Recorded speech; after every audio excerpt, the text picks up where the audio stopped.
ချိန်တွေဟာနေတယ်နေလို့လေဘဝဟာအိမ်မလေးလို့ကြောက်ပြက်လွယ်စိတ်ညစ်တယ်ဘာဖြစ်ဖြစ်စိတ်ညစ်တယ်တော့ပြီးရှင်ကောင်းသွားမယ်ပြောတတ်အောင်ကြိုးစားခွေဘဝမှာမငိုတတ်ရင်အကောင်းဆုံးပဲ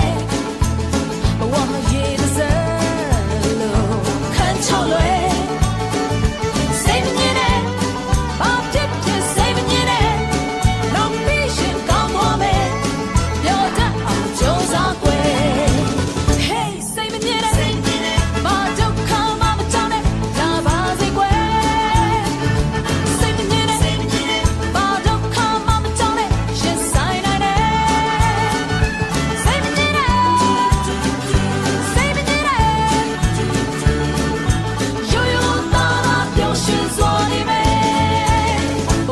change